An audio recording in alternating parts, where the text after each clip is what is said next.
The thing about losing someone slowly is that you can't say when it started. You just notice, one day, that they're already mostly gone. The thing about a marriage slowly going quiet is that it doesn't announce itself. There's no moment you can point to and say, there. That's when it changed. You just look up one day, and the room feels different. And you can't tell if the room changed, or if you did. My name is Claire. I'm 38. I teach art at Westbrook High. Oil pastels on Tuesday mornings, charcoal on Thursdays. I've been doing it for 11 years. I've been married for 11 years. I used to think that was a coincidence. I don't anymore. Daniel and I had a language once. It wasn't words, exactly. It was knowing when to hand the other person coffee without being asked. When to stay. When to leave them alone. We still do the motions. But somewhere between the mortgage refinance and our daughter's second-grade play, the meaning drained out of them. And we didn't notice. Or maybe we did, and decided not to say anything. I'm not sure which is worse. The first time I noticed something, I didn't call it anything. I filed it in the drawer where you put things you don't know what to do with yet. He wasn't doing anything wrong. That's what made it strange. People who are doing something wrong slam laptops shut or act casual in that studied, deliberate way that gives them away.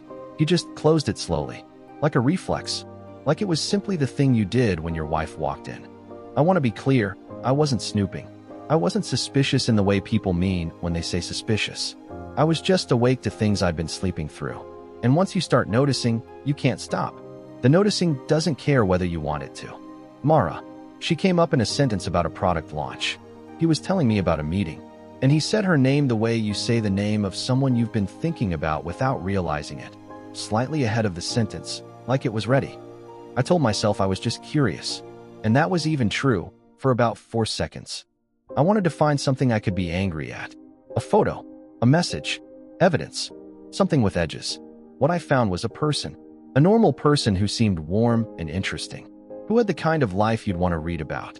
And she was exactly the kind of person I'd have liked. Once. Maybe still would. That was the part that undid me. What do you say? I think you like talking to someone more than you like talking to me. I think you're more yourself with her than you are with me. I think our marriage has been running on habit for 2 years, and you found somewhere else to put your actual self. None of those sentences fit in a Tuesday evening. None of them fit in a life where we have homework to check and lunches to pack. One Friday I bought wine and put it on the counter before dinner. Not the cheap bottle. I made pasta from scratch.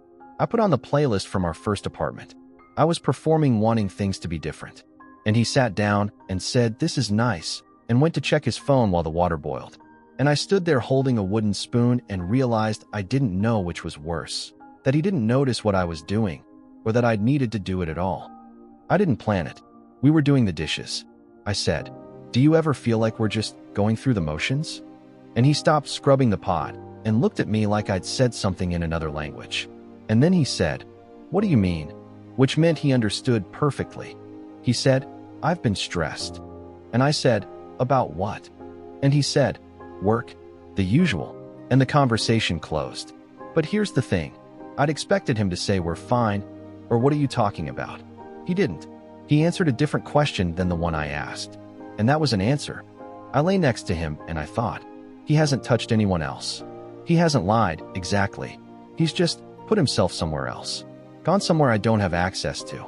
And I thought, which is worse, a betrayal I could point to, or this one that I can't? The first one ends something. This one just continues. Nothing changed. That's the part they don't tell you. There wasn't a confrontation. There wasn't a packed bag or a revelation or a moment of clarity. He made coffee. I got the kids ready for school. We said goodbye in the hallway, and it looked exactly like every other goodbye we'd said in 11 years.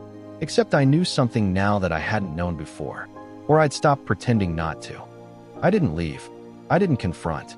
I didn't do what you're supposed to do, whatever that is. I made a different decision. I decided to stay present. Not for him, for me. To stop disappearing into the distance the way he had. To see if there was anything left that could be found again, or if I'd been the only one looking for a while now. I didn't know what would happen. I still don't. But I stopped pretending I hadn't noticed. That felt like the only honest thing left to do. Some things don't end. They just become the thing you carry. And maybe the question isn't what happened to the marriage. Maybe the question is, when did I stop being someone to him? And the harder question under that one, When did I stop being someone to myself?